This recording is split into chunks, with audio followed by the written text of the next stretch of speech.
When I was a kid, the women in my village usually gathered in a house at night and told horror stories about jinns. Thus, they unnecessarily scare themselves. Since I was a kid, I used to go to those meetings with my mother, listen to the stories, and be influenced by them. Our village is an old mountain village, which is neglected and secluded. The entire village is on a slope. There is no single flat road. There's no lighting in the streets either, but there's a mill at the entrance of the village. My mother and her friends used to go to the mill in the morning and make cornmeal until the evening. There was cherry laurel and fig trees around the mill. One day, I went to the mill with my mother. The day had not dawned yet, and it could be considered night. We put sacks of corn in the mill to grind and make flour. I had to pee, and the mill didn't have any toilet. I had to pee under a fig tree. After I peed, I went back to the mill again. While I was working in the mill, my mother told me, "I'll go to the house and then come back soon. Don't go anywhere." I don't know if it's psychological, but once I was alone, I started to hear someone calling me by saying, "Hey, hey." I panicked when the door of the mill suddenly opened. I got out of the mill to check whether there was someone outside. Once I got out, I think I saw someone under the fig tree. The light of the mill was not lighting that area much. Maybe this was because I believed the shade I saw was looking at me. Suddenly I thought, I hope that's not a jinn. I shuddered with this thought. I went back into the mill and closed the door. However, it opened again. I panicked when the door suddenly and harshly opened again. I didn't know what to do. Instinctively, I wanted to get out and run as fast as I could. When I got out to do this, I saw dozens of shadows around the mill and in front of me. I went back in, entered the mill, and sat down. I started to say prayers, I remember, while crying. I lost myself with fear. During this time, my mother arrived and took me home. I bruised the arms of my mother with my nails, however, I didn't even realize it. When I returned to normal at home, my mother, father, and other members of my family asked me what happened and why I was so scared.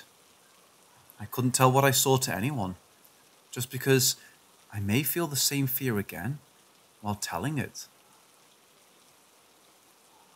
In the following days, I wanted to forget the shadows I've seen, but my nightmares didn't allow me to do so. In my nightmares, someone was constantly trying to strangle me. These dreams were so real that I usually woke up out of breath. I had these nightmares every night when I went to bed without ablution. My family, who noticed that I lost mentality, took me to the imam of the village mosque. They told him about me. However, they didn't see any problems in me. He told me that I'm okay and the problems I suffer could be psychological. However, I wasn't crazy. My family thought mosque imams might not understand such things, and they took me to another Hodja. This Hodja was experienced in jinn haunting and reversing spells. The Hodja put a bowl of water in front of me when we went to meet him, and he said, "Now look at this water carefully. If you see anything in the water, tell me what you see." I swear, I saw the ones who strangled me. I told what I saw to the Hodja. I answered the questions of the Hodja. In the end, the Hodja gave me a vefk. He said, "You have to carry this vefk on you. Jinns cannot approach you as long as you carry this. They cannot harm you. However, if you take it off or lose it, they'll haunt you and they can even kill you." I've been wearing that vefk for years as a necklace. After that day, I had no problems with jinns. However, the problem is, I lost that vefk a few days ago. I don't know what to do.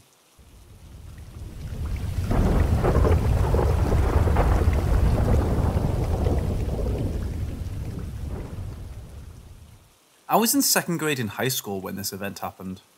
I was staying in a male student dormitory with a scholarship, since my school was in a different city than my hometown. I was quite a successful student too. We had 4 beds in our dorm. Unlike the other rooms in the dormitory, our room was divided into 2 by an aluminium door. The room had a single door.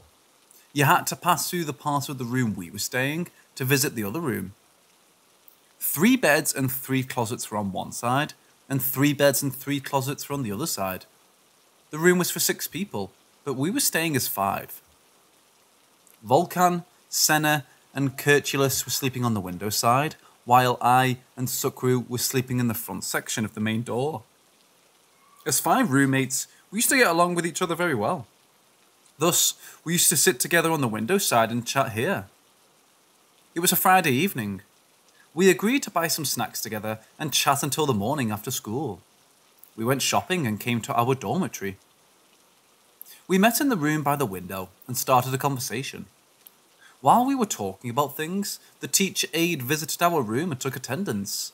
He also said, "Don't stay up late." We told him, "We don't have school tomorrow, we'll sleep until noon." He left.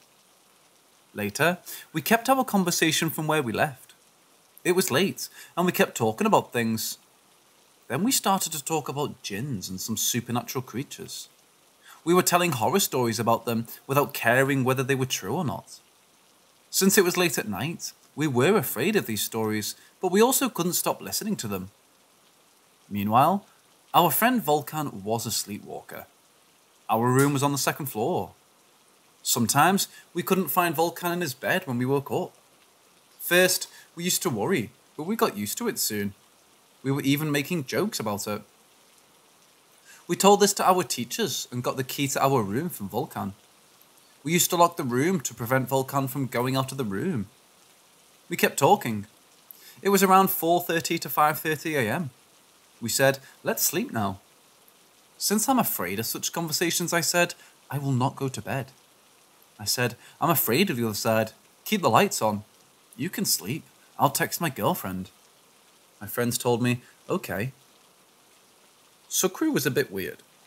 He was not interested in religion. He said, "Screw the jinns." He also cursed them.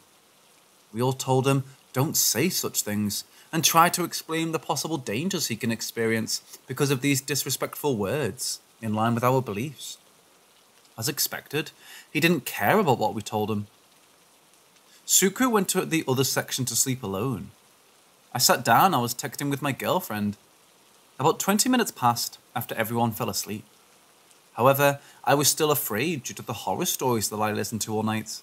Thus, I couldn't fall asleep yet. The door of the room was broken.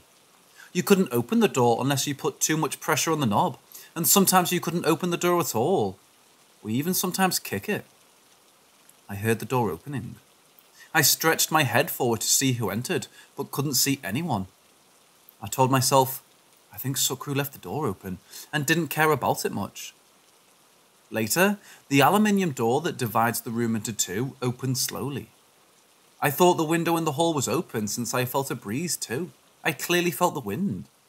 The weather was slightly rainy and windy. I got up and closed both doors.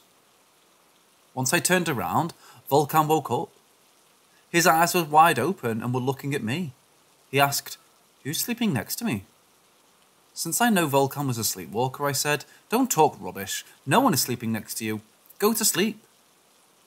Volkan swore that someone is sleeping next to him. His face is not visible, and he even has black teeth. Although I started to get scared, I was still saying things like, "Volkan, there's no one there. Go to sleep." Volkan got up and said, "They're calling me." I said, "Don't talk rubbish, bro. No one is calling you. Go to sleep." Volkan suddenly rushed towards the door with quick steps. He was a sleepwalker, but he used to move slowly. This time, there was something weird. While Volkan was about to get out of the aluminium door, I caught him from his waist and shouted, "Stop!" However, Volkan kept walking by dragging me. I started to shout to ask for help from my friends. I was shouting, "Sukru, wake up, bro. There's something wrong with Volkan." Meanwhile, Curtulus woke up and asked, "Who's the one in Volkan's bed?" He asked in fear, "Volkan, who's in your bed?" I turned and looked at the bed while trying to hold Volkan. There was no one in the bed. Senna also woke up to shouting and I told him, "Go and tell the teacher. Something is happening in the room." Senna jumped out of the bed and went to call the teacher. Meanwhile, Curtulus was looking at Volkan's bed and was standing still. Volkan was trying to keep going and shouting, "Let go of me. They're calling me. I must go." He was also trying to hit me and run away from me. Suddenly, I think of Sukru. I had no power to hold back Vulcan. I yelled, "Sukru," but he didn't reply. He wasn't in his bed. Suddenly, I heard breaking glass from outside. Meanwhile, the teacher also arrived. I'm not sure whether it was coincidence or fate, but our teacher aide was our religion teacher on that day. He was more knowledgeable than regular religion teachers. He was holding an old book with a red cover. He would never leave it. He entered the room with the book and caught Vulcan. Senna, me, and the teacher barely put him in the bed. While we were joking, I could easily put Vulcan down on my bed, but the three of us were barely handling him. He was still shouting, "Leave me, I need to go. They're calling me from below." The teacher opened the book and started to read something Arabic. Vulcan was calming as he kept reading. Vulcan slept after the teacher read something for about 5 minutes. However, Vulcan's eyes were red. Suddenly, I remembered that Sukru was not in the bed. I said, "Teacher, Sukru is not in his bed. I heard glass breaking outside." He said, "Run." The entrance door of the dormitory was aluminium. The top part of it was glass. The glass was broken and there were bloodstains. The door was locked. The teacher unlocked the door with keys and started to run. He was running while saying words in Arabic. We found Sukru lying down ahead. He had cut marks from broken glass on his arms. The teacher and I lifted Sukru. Meanwhile, a few people woke up to the sounds. They also helped us. While they were asking what happened, the teacher said, "Don't talk." However, he was still repeating the Arabic words. He kept saying the same words. We laid Sukru next to Vulcan to Senna's bed. Kirchulus was sitting silent and fixed his eyes on something on the floor. Vulcan was still sleeping and Senna was waiting next to him. The teacher said, "Go, bring cotton or something like that." Then he opened that old book and started to read again. Sukru was breathing, but he seemed unconscious. We were calling him, but he didn't wake up. I was trembling with fear. I felt there was a burden on me and felt lighter as the teacher kept reading. Later, I fell asleep. We were at the hospital when I woke up. All teachers, the principal and vice principals were gathered and waiting in the emergency room. All 4 of us but Senna were lying in beds. We had a serum in our arms. I asked, "What happened, teacher?" He asked, "What did you do at night?" Senna already said, "We talked about Jinns, my teacher." He showed Sukru's back. There was a red hand mark on his back, which was a bit larger than a regular human hand. He said, "Jinns visited you. If I wasn't there, they could kill all of you." He also said, "If you wouldn't hold Vulcan, he would be just like Sukru." We stayed at the hospital for 2 days under observation. Our religion teacher didn't leave us alone. Then we returned to school. They let us rest for a month, and we didn't visit the school. They sent us back to our hometowns. I stuttered for a year after the event, but I got better later. The hand mark on Sukru's back remained for 2 years. Nothing happened to anyone after the event, apart from our deteriorated psychology. Once we got back to school, they placed all of us in different rooms. I couldn't stand everything and dropped out of school. I couldn't sleep in the dormitory. Our religion teacher still calls us and asks whether anything else happened. Sometimes, goods that I remember in their place get lost. When I talked about it, my teacher told me that Jinns are playing games with you. If they would haunt you, you would not have stayed like this until now. My mother took me to a hodja and ordered an amulet. I do not take it off, even while taking a bath.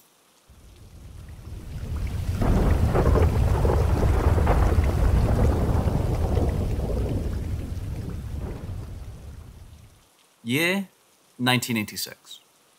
There was no electricity or roads in the village. The villagers had to go to Elazig, a city of Turkey, to meet their needs. The road to the centre was 2 to 3 kilometers from the village. It was necessary to be on this road at 4:30 a.m. to reach Elazig.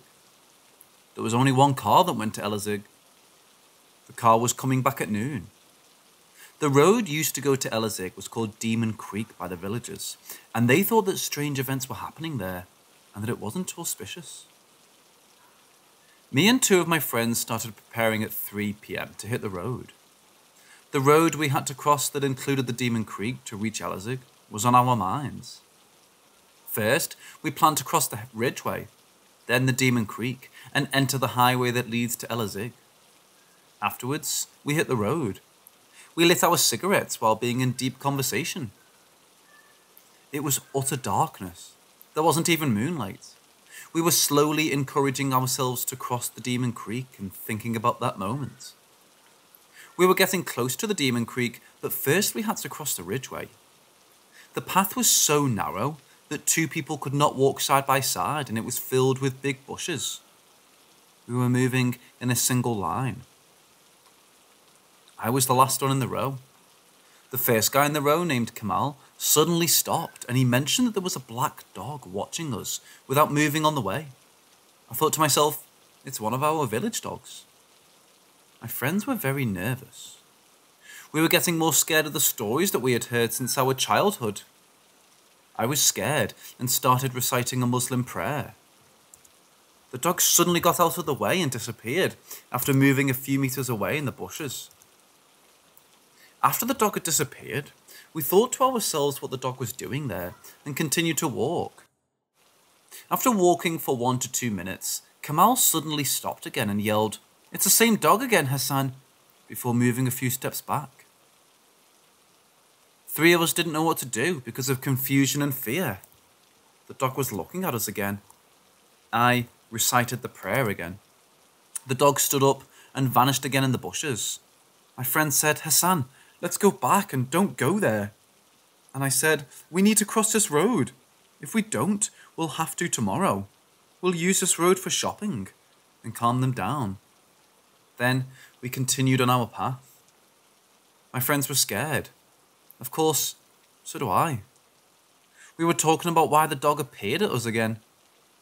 I tried to calm them down by saying it's just a common dog and following us. We continued on our path. We couldn't believe what we had seen after 3 to 5 minutes. A coal-black goat was standing on the road blocking the way. We were so scared. We started to pray. The goat suddenly disappeared. The disappearance of the goat made me comprehend that these events weren't ordinary at all, and we got scared, seriously, but going back was unnecessary. I calmed my nerves and went to the first row of the line, and I backed my friends. I was both praying and continuing our route. It was only a sharp corner left for the Demon Creek. We were shocked when we finished crossing the sharp corner. What we had seen was indescribable. Long, white as snow, shining silhouette, shape, mass, whatever. It was obvious that it had arms and legs, but its face was ambiguous, and so it started to create sounds of rumble, scream, crying. We closed our ears with our hands. We were throwing ourselves out of fear and flapping on the ground. At the same time, there was blind shining.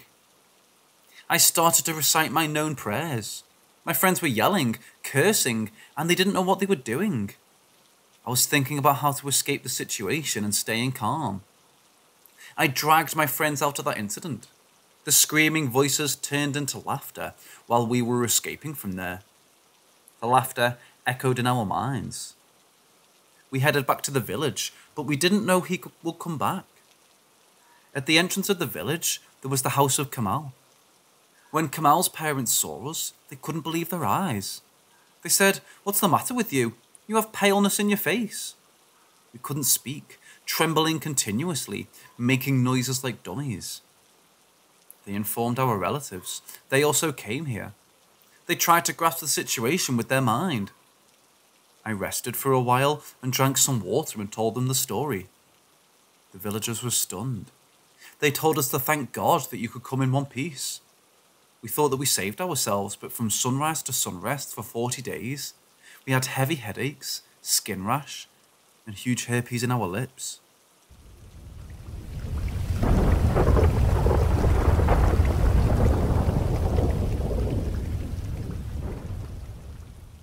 I used to work at multiple different clothing stores at the same mall near Cleveland, Ohio. I started working there when I was 17, and the energy felt very off, and I would see shadows all the time. But it was Hollister after all, so it was very dark in there with tons of plants, so I discounted it as that. It wasn't until I worked at Abercrombie and Fitch that it was thought we had a little girl ghost in there.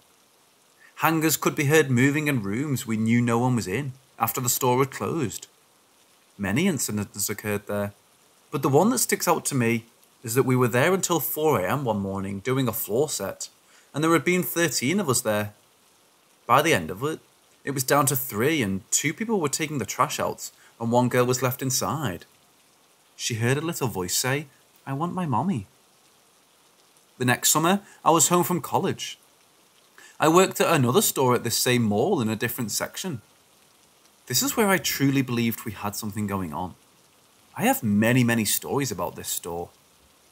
Our manager would get calls every night at 4 in the morning about the alarms going off and the police coming.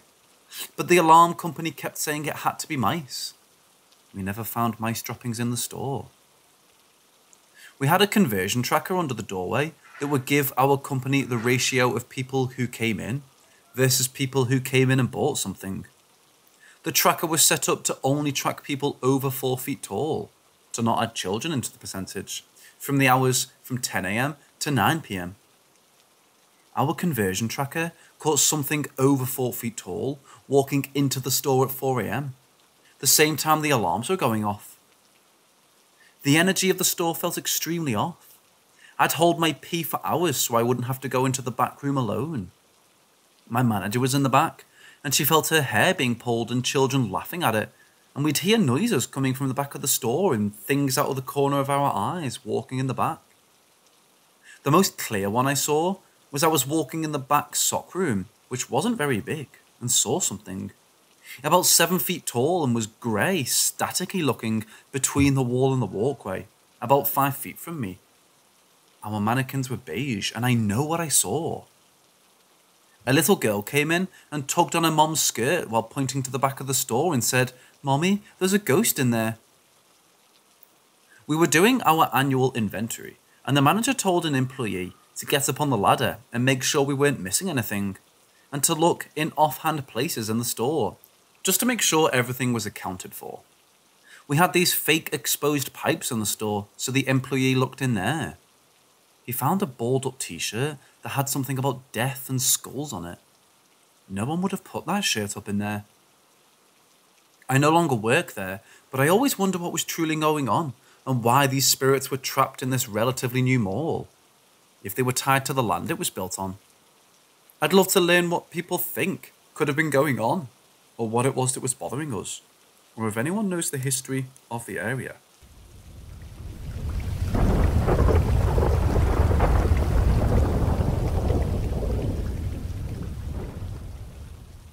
People say this a lot, never mock a ghost, but most people think you can't mock something that doesn't exist. I believed you couldn't mock something that doesn't exist. How do you expect me to believe a concept similar to Santa or God? Well, no one truly understands or believes until they get given some sort of sign. I always thought the idea of ghosts was stupid, just something people can make petty money on by fools willing to pay to watch them run around and scream at any given noise. Despite not believing in them, I'm an adrenaline junkie, so I loved going to haunted places for the thrill of it. This started on holiday when I got offered a tour of a haunted basement. I was around 12 at the time, and I caught something on camera I'll never forget. It was the full face of an older boy at the end of the corridor in the basement, his mouth wide open. For so long, I brushed it off as being a light or something completely normal. I was so ignorant. But years later, at the age of 16, something happened that opened my mind forever. I mindlessly mocked a ghost. I was in one of the most haunted places in the UK, and my ignorant self thought it was fake. I took my finger off the Ouija board while mocking the ghosts, calling it bullshit. It was cold, and I went sweaty hot, unlike the others with me, and I fainted. I woke in a puddle of my own blood. It was a warmth like no other. It was when my mind went loopy from the heat that I started taking my coat off and undressing. The warmth wouldn't go. When I woke up in that pool of blood, I was cold again, but almost freezing. Something was watching me in the basement, it must have been. When I fainted, I saw something standing behind me. Now, a year later, I study the paranormal. I contact spirits safely if I wanted to, but my advice to everyone now is never mock a ghost, no matter what you believe. It's not safe. Don't play around with this type of stuff.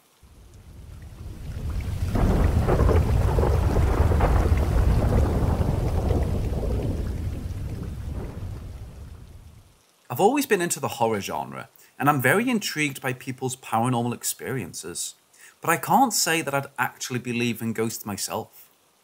I always try to find a logical explanation, no matter what the situation is, but there are a couple of rather creepy experiences I've had which I just can't figure out. I'd love to hear your thoughts about these two experiences.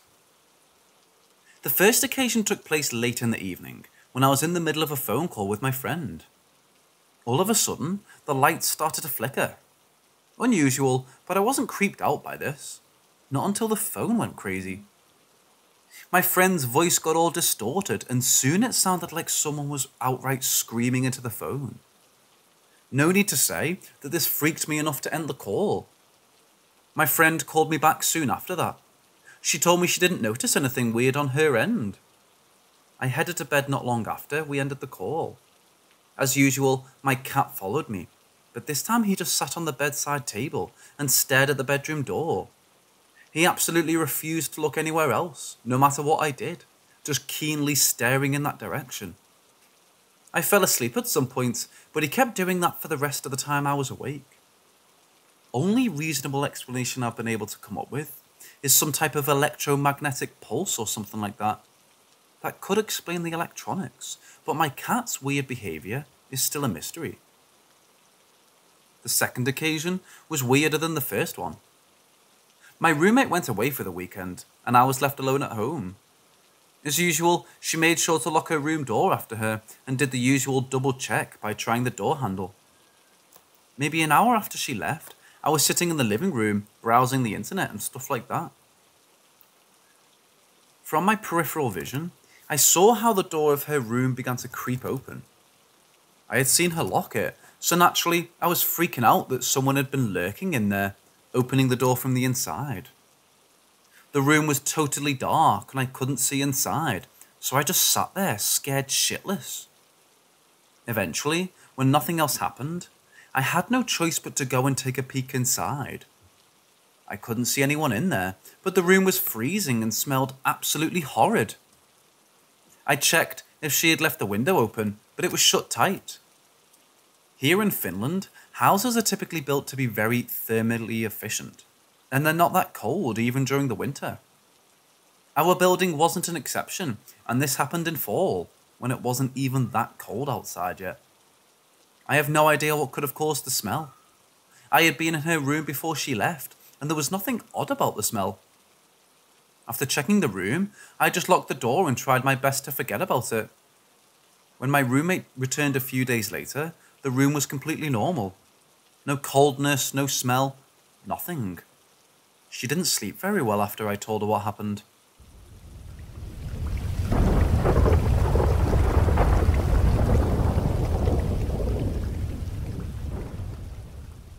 This story takes place a few weekends ago, when my friend and I were driving to a show about an hour and a half away from where we live. He had picked me up from my house and the sky was clear, but it started raining heavily about 15 to 20 minutes into the drive. It became so heavy that my friend and I weren't talking to each other at all, and the music was turned way down so that he could focus on the road, which was practically invisible due to the rain. It was like this for another 10 to 15 minutes, but then the rain lightened up again. This pattern would continue throughout our whole drive, to the show and back. We drove for a while and were talking about and laughing about that we didn't have to focus so much on driving. Then, in front of us, about 30 feet, we saw a man walking on the left side of the road, along the grass strip that separates the lanes going in different directions. The man was older, maybe around 60, black, and wearing all white. I went quiet. I saw this man just appear out of thin air in front of the car. The view was clear and the road was straight, so he couldn't have crossed the road or been walking for a long time without one of us seeing him. I hadn't been looking at my phone or at my friend either, so I couldn't have just been distracted. He just came out of nowhere. It took a moment before my friend to notice him. We zipped by this man, and my friend yelled something like, "Holy shit, where did that guy come from?" We both were freaking out a little now, and I turned to look out the back window while my friend checked the rear-view mirror. Neither of us could see the man at all. He vanished just as quickly as he appeared. My friend worriedly asked me if I saw the same thing as him, or if I had seen the guy before and he just hadn't been paying attention. I told him I hadn't, and jokingly asked if he believed in ghosts now. I've always been a believer and have a few other experiences before, but he's a huge skeptic about all those sorts of things. He didn't answer me for a moment, but then he started laughing and said, "Yeah, maybe I do." We moved on with the conversation after a few minutes. After the event, we both kept our eye out for the man. Of course, we didn't see him, but it was still a crazy experience. I rarely have a paranormal experience with someone else there to confirm that I'm not crazy. I still have no idea what happened exactly, but I'm wondering if anyone has had any similar experiences on the road.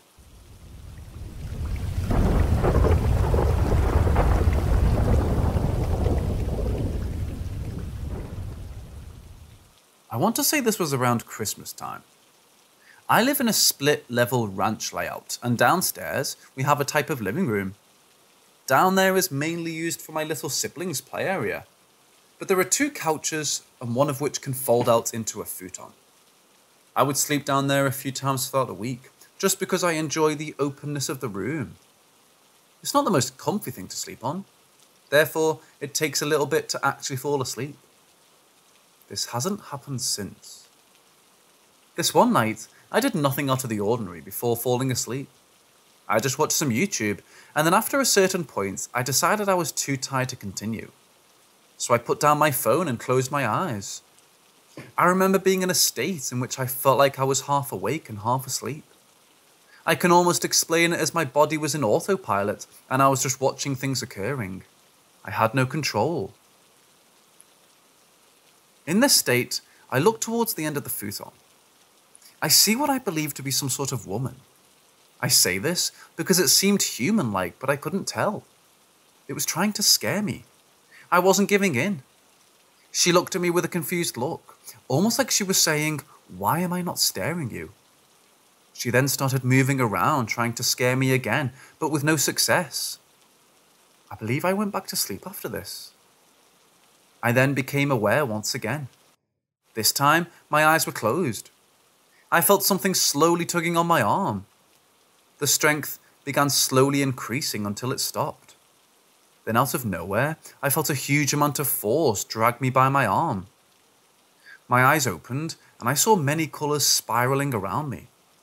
It was almost like the background of the transitions in that 70s show.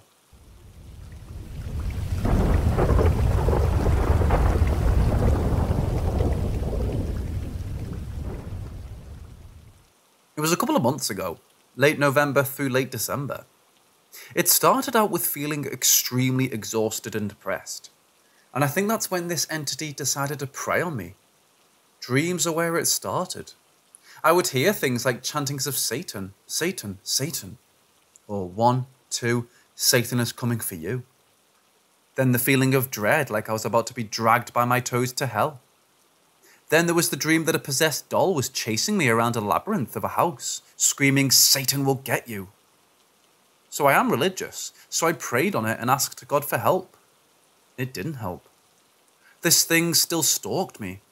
It wasn't afraid of God, and that shook me to my core. My boss and I talked about it because he was a very religious man. He sent me some prayers to say. It helped, for maybe a day or 2. Then things got worse. Much, much worse.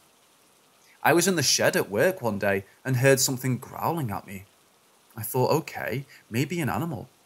Looked around for one. Nothing there, and nothing can get under the shed. That was odd, I thought, but got what I needed and went about my day. Well, that same day, as I stood in the dining room, I saw a tall black figure.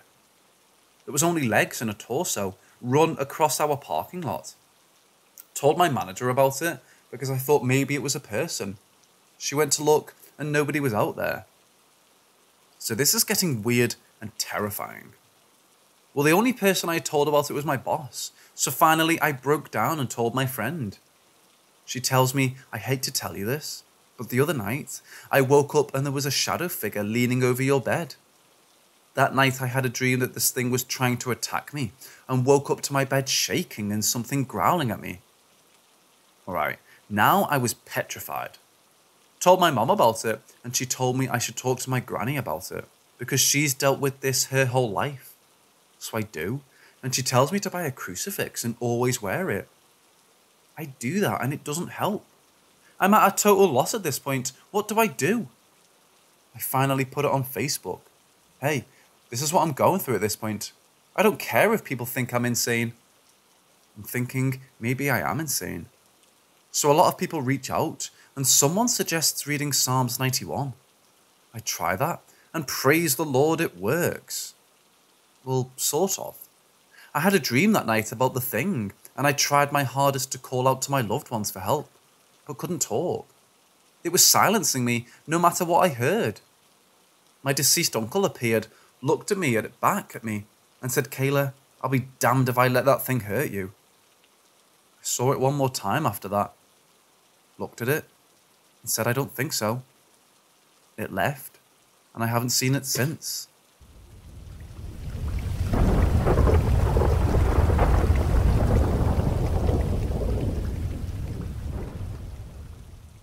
I work in a public high school that used to be a military academy.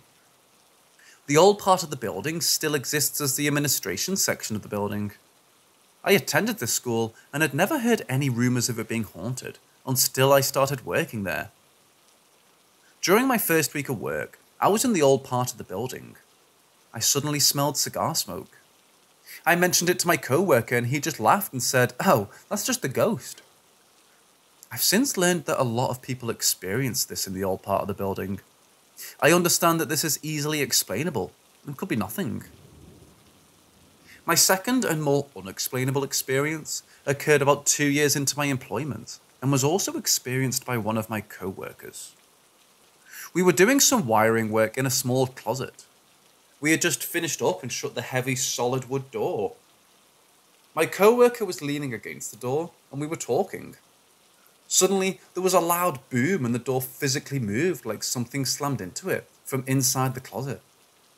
We opened it back up and there was nothing there. I have no explanation for this. While leaving the school late at night, I always felt like there's something watching me from the attic window of the old building. One time, I even thought I saw a face in the window. No one has access to the attic because it's kind of dangerous and locked. I've been up there a few times to do wiring work. It still has all the old wood and wallpaper and such from the 1800s. The attic area used to be dorms for the military school. There's been electricity and ductwork added up there, so it's not easy to walk around. I know other employees who swear they've had experiences as well. The facilities director and a teacher both saw someone in a cadet outfit standing in a hallway on different nights. When spoken to, the cadet went around a corner and vanished. Our maintenance guy said that he was working in the old part of the building and a kid wearing old-timey clothes appeared under the ladder he was standing on. He told the kid he wasn't supposed to be there and looked away for a second, and the kid just vanished. One of the overnight custodians swears that he hears horses walking at night sometimes. I'm sure there are other employees that have seen or heard things, but it's not something that comes up in normal conversations.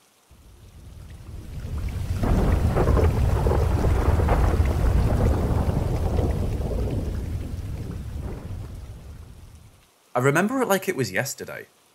About 2 weeks after my father passed away from cancer in the summer of 2009, I was sitting in the family room with my mother. I was watching TV and flipping through the channels and stopped on VH1, and the song that was playing was Eric Clapton's Tears in Heaven. I remember my mum listening to the song and saying, "Your dad like Eric Clapton," as she stood in the entrance to the family room and me on the couch. All of a sudden, the blinds to our left shut closed, all very abruptly. Now, I don't know about anyone else, but when have you guys ever had the blinds on your house suddenly close by themselves? Seeing that happen literally in front of my eyes, I couldn't make heads or tails of it. It was like a warm, comforting feeling because I knew all along it was my father. I wasn't scared. It was just a surprise after all. Fast forward about 2 months later, after we had his wake at the house. My mother and I had an argument one night. We never really had a strong relationship with each other growing up. I was mostly with my dad. She was closer to my older brother. I think mostly because my brother was abused by our biological father when he was born, till about 3 years old. Anyways, after our argument, I'll never forget what my mom told me at the end of it. She said to me, "I hope Daddy tickles your feet tonight." Really not thinking much of it, I went to bed, and as you can guess, that's exactly what happened. As I'm laying there in bed staring at the ceiling, I feel the room go cold as ice. And when I say that, I could see my breath in the room. It was as if the whole room was frozen over. I wrapped my body quickly, not even thinking about what my mother told me earlier. I left my feet hanging off the bed and felt the cold sting of fingers at the bottom of my feet. Again, no fear at the time, because even at 12 years old, to be naive at the fact that this could be anyone else besides my father, I laid there telling myself, how can this be real? It felt cold.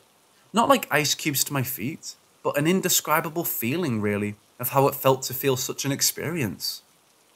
When I looked towards the end of my bed, thinking I would see my father there, and seeing the complete emptiness of the room instead, the pain in my heart at the time, man, let me tell you. This is now about 13 or 14 years ago.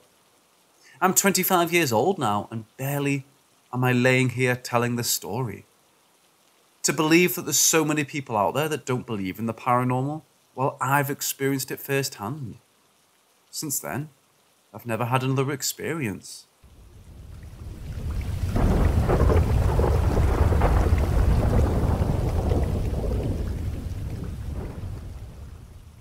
Growing up in central Louisiana, I had always heard of Frenchtown Road growing up. How it was haunted and there was a witch and various occult activities and KKK meetings. My dad always told me he would bring me, but the first time I went was Halloween night 2020, around 12 p.m. Me, my friend's mom driving, and 3 of my friends decided to drive down to Frenchtown and check out an old abandoned building that they had been to a few times. So in the dark, we drive down Frenchtown. Under the bridge, notorious for cars mysteriously stopping under it, and people being hung from it. You can read about it in the Weird Louisiana book or Google it. We eventually get to a driveway and park, and we all got out and made the trek toward the old house in the dark through a field. My friends had checked the house out around 2 weeks back, and it was still there. But when we got to the house, there was nothing there but the foundation, with no signs of construction or any debris, and there was grass growing over the foundation. After freaking out a bit and standing on the foundation scaring each other, we decided to head back to the car. Now this is when things get much crazier and paranormal. We all get in the car and it won't start. Everyone except me and my best friend were flipping out, but eventually the car started. We quickly pulled off, but not a minute after we get to the bridge. We're probably going around 40 miles an hour, and the second we got onto the bridge, the car shut off. My friend's mom was hyperventilating and crying, trying to get the car to start again, but this was the most upset I had ever seen her. After about 2 minutes in the pitch black, the car came back on, and we got the hell out of there. One of my friends said she saw a figure in a white dress on the road on the way back, but it could have just been nerves. To this day, this is the most unexplainable thing to have ever happened to me, and I fully believe it was paranormal in nature.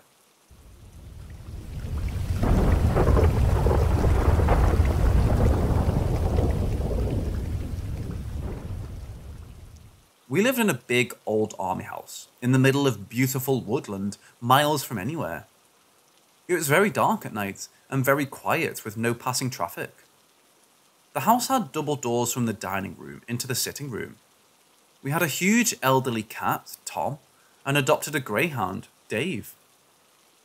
Tom could stand his own ground, but as Dave had high prey drive, we made sure that they weren't in a room alone until they had got used to each other. So Tom had the run of the kitchen and dining room, and we kept the double doors closed into the sitting room. Tom quickly learned that if he scratched 3 times against the double doors and headbutted them a few times, someone would open the doors and he could come in and taunt the greyhound. The double doors were old and heavy, but Tom was a big cat, and he could shake them slightly when headbutting them.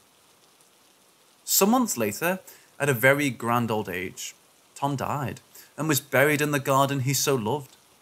I was heartbroken and became sleepless. I therefore found myself one night sitting watching TV, Dave alongside me in the early hours. I should mention at this point that I'm a very pragmatic person. I was wide awake and focused on the TV when I heard scratch, scratch, scratch at the double doors, exactly the way in which Tom used to tell us he wanted to enter the room. The hair stood up on the back of my neck, but I figured I had misheard, until it happened again, followed by the doors moving as if they were being pushed from the other side. This repeated several times. The doors were moving to such a degree that it looked as if they could imminently burst open. I never believed in being paralysed with fear until that day. Dave, sitting beside me, stared fixedly at the doors. Eventually, I managed to flee upstairs with Dave at my side and lay in bed shaking. I woke early, but my husband was already downstairs and obviously checking out the double doors. I shakily asked, "Why are you doing that?" To which he replied, the blood draining from his face, "Oh my God, you've seen it too?"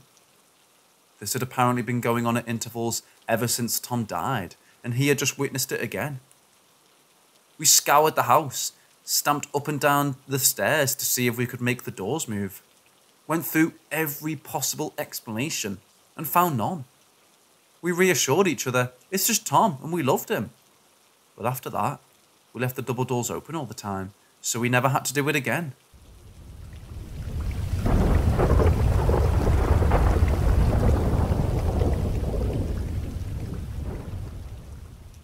I don't know exactly how old I was back then, but I think I was probably around 5th grade.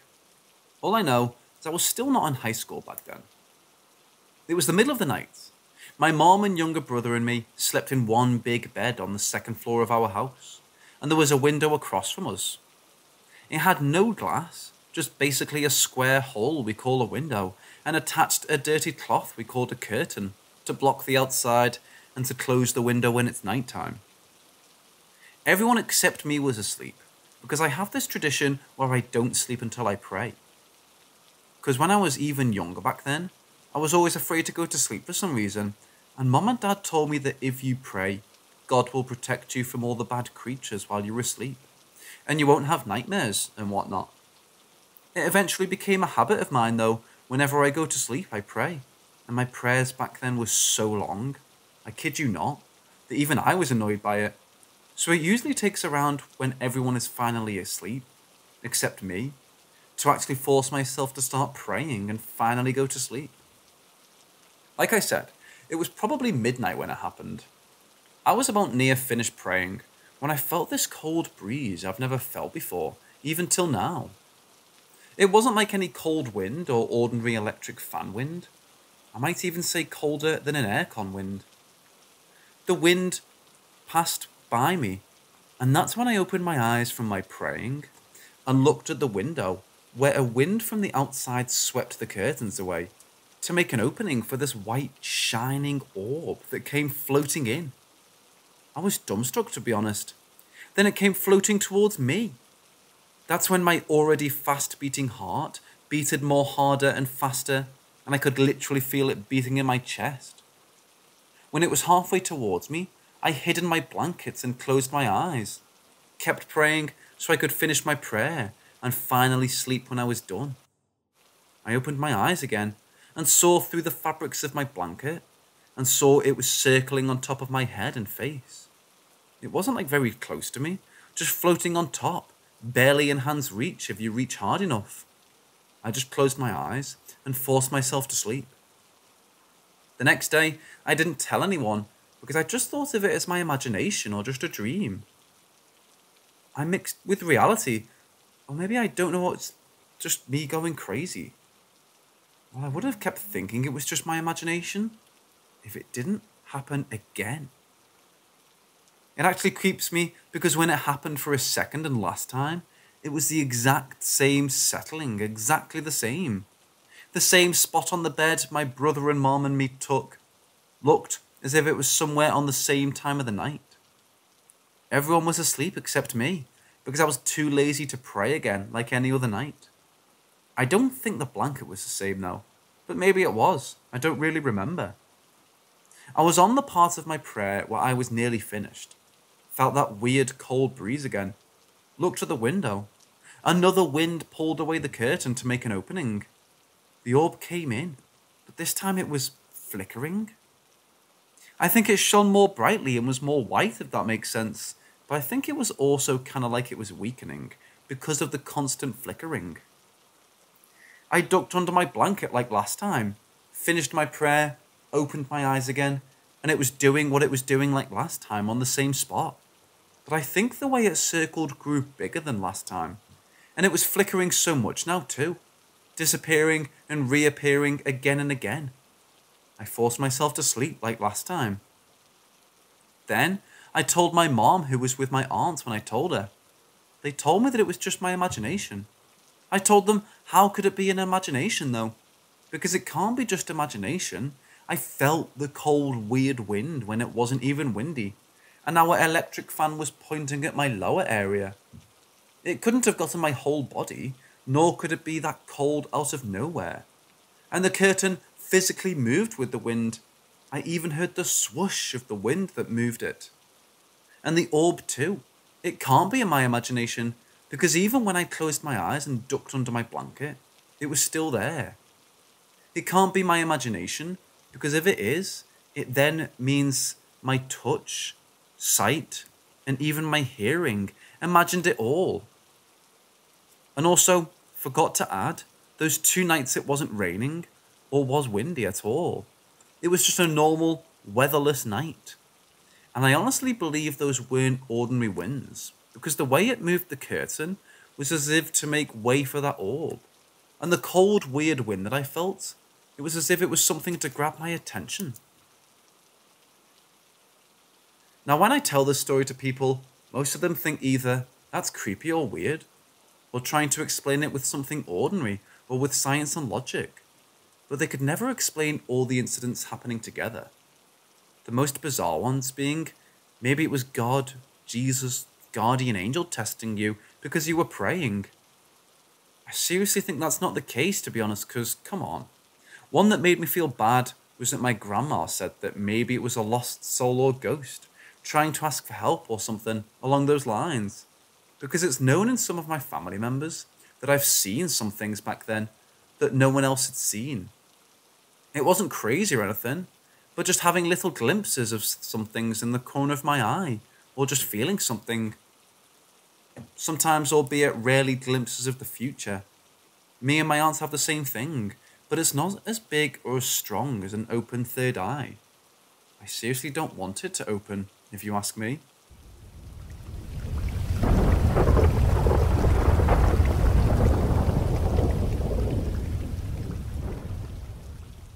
She was 15 years old when this occurred, while she was home in the middle of the night.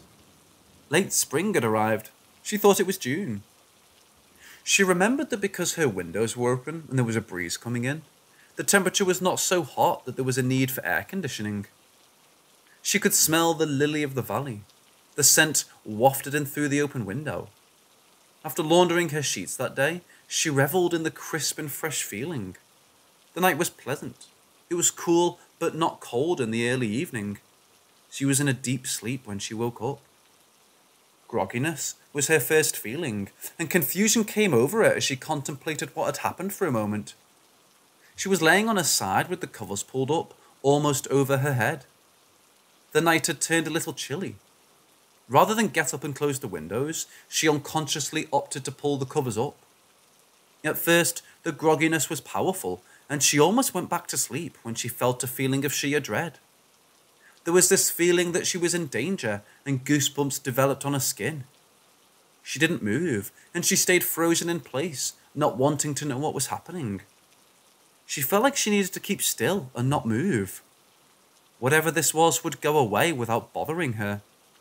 She heard a beeping sound that gave out 5 or 6 mid-toned beeps. It almost sounded like an older digital alarm clock. A strange sound, like rustling and scampering or something or someone, was the next thing she heard. Like the noise came directly over her bed. Terror began washing over her, but she knew that she must look and see what was happening.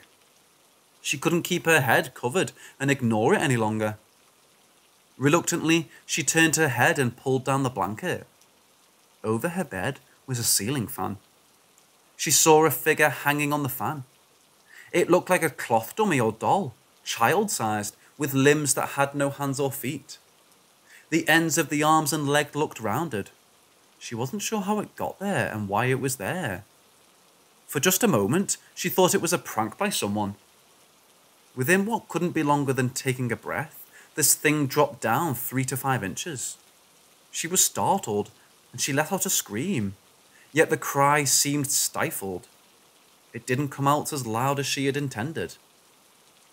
This dummy roll had its head turned upwards toward the ceiling fan. She realized that was the back of its head, when the head started to turn to look at her. It had a drawn set of glasses on the face. There was no nose that she remembers, and a horizontal line for a mouth. It felt like this thing was staring at her. The dummy was focused on her intensely. She was paralyzed in fear and couldn't move. Bile came up in her throat, and the horizontal line for the mouth slowly curved upward into a smile. The thing was happy that she was frightened. She had a strong feeling come over her. At once, she had a feeling like she should not see the dummy. She knew this thing wanted to hurt her, and she knew she had to try to run. She couldn't explain it. She couldn't say that the thoughts were telepathic communication. At this moment, the feeling of staying where she was came over her. It won't take her this time, she thought. She felt this thing was looking after her for some nefarious reason to kidnap her, when whatever this thing determined was the time to take her. She didn't hear individual words come into her mind. She felt it. She was uncertain about how to explain it. The experience was like a thought that popped into her head. She didn't feel like she was receiving a message or hearing words in her mind. Somehow, she knew these thoughts that came into being in her mind were not her own. Moments after the idea of running came into her mind, and these intrusive thoughts manifested, this thing jumped down on the end of her bed and jumped to the floor. The dummy ran for her bedroom door, opened it, and exited her room. Most people say it happened so fast. That was an understatement for me. When he jumped and ran, it was like he was a video on fast forward. Her door stood wide open. Her parents heard something loud and within some seconds ran out of their room, saw her door open, and her in bed visibly traumatized. Her father walked through the hallway to the patio door. It stood wide open. For some reason, the front door was wide open as well. Her father asked her what happened. Why were the doors open? She was still shaken up and couldn't tell him what had happened. She told him she woke up to find someone in her room. She said this person ran out. Her mom came to her and sat on the side of her bed. Jane, who was it? She explained to her it was dark, but she didn't think it was someone she knew. She couldn't explain to them what she saw. They wouldn't believe her. She was confident she was awake, but this was so unusual. Her parents later thought she had a sleepwalking dream, and she opened all the doors and made the sounds. At least, that's what they said. But she believes they knew there was no way she had time to open all the doors and get back into her room and to bed before they came out of their bedroom to look and see what was making the noise that woke them up. Sometimes they would say, that time that someone may have hidden in your room. She scoured the internet, hoping to find someone else who had a similar experience. And the closest kind of thing that she found was when people came across these entities known as stick figures. It reminded her because this was a thing you would not expect to see in your real life, and moving and interacting with the environment. People had a feeling of fear or uncertainty when encountering these things. She shares this in the hope others may have heard something similar happen to them. She's still traumatized by the event. If she wakes up in the middle of the night out of the blue, she fears this thing will come and take her. Sometimes she has dreams of this thing, a kind of replay of what happened to her, like post-traumatic stress disorder. She believes those dreams are not reliving a traumatic event. Instead, this dummy was projecting these into her mind as a way to feed off her fear from afar. She doesn't know what the dummy doll's true intentions were, but she felt like it enjoyed her intense fear. It seemed like it got satisfaction from her energy. This event happened 30 years ago, and her later feelings after having these dreams. She tells you this as best as she can, what occurred, and what she believes happened.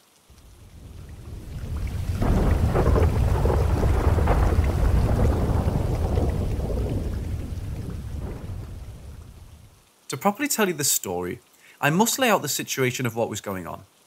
So a few years back, about 2009 if I'm not mistaken, me and my family lived in Virginia.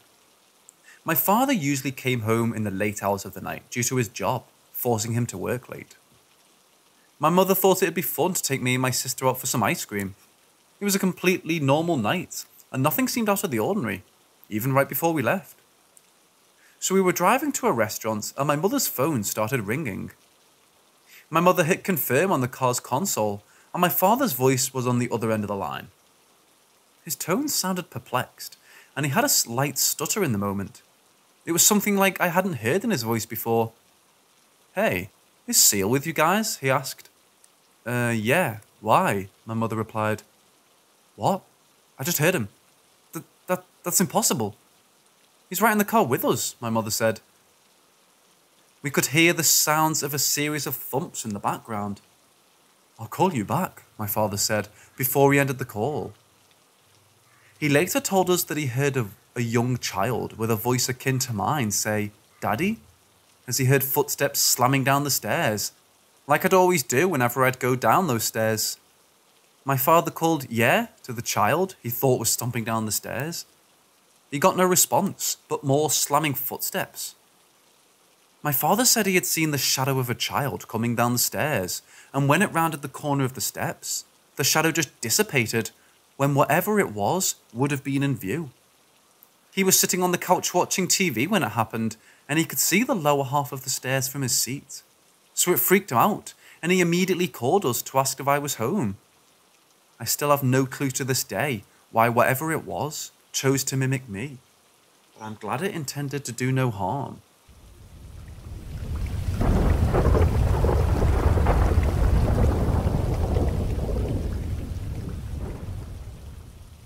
A few years ago, my wife was sitting in a restaurant when a waitress came over to take her order, but kept looking at her strangely. The waitress leaves with the order, and my wife's left sits there wondering what the waitress's problem was. 20 minutes later, the waitress comes back with the food and starts to chat to my in-laws. She then looks at my wife and says, "You've got the gift, but you're blocking it," later indicating the gift was contacting and seeing spirits. Turns out my wife has seen spirits, but only passed on pets. Fast forward a few years and we lose our nephew to cancer. 4 months on and we lost our daughter to sepsis. Another 6 months pass by in a complete blur. My wife and I then go and see a local psychic. We had never met this lady before, but we heard good things. We went to her home to sit down, and before we started, she looked at my wife and again she's told, "You have the gift, but you're blocking it." Now the first time in the restaurant we kind of brushed it off, but two complete strangers saying exactly the same thing can't be a coincidence. We finished our session, which was amazing, and as we left, she said to my wife that she has a gift and should use it. It's now been 4 years since our daughter's passing, and since we've seen the psychic, my wife's tried to unblock her abilities and learn how to use them. She kinda has, but she can't control them.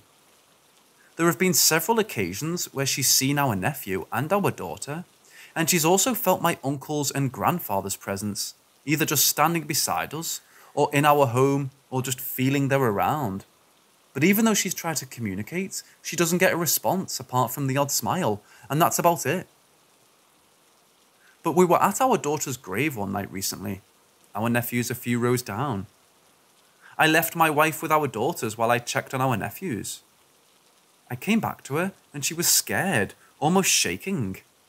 I got her in the car and we left. She then explained to me that she felt a massive presence in the graveyard.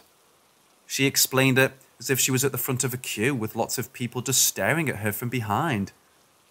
She also said some didn't feel friendly.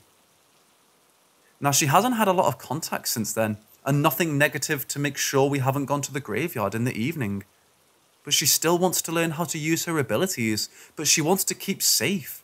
But we have no idea how to learn how to use them, how to refine them, but most importantly, keep her safe and the nasty away. Can anyone help advise us how to do this? There isn't an idiot's guide, as it were, and no classes. So what do we do?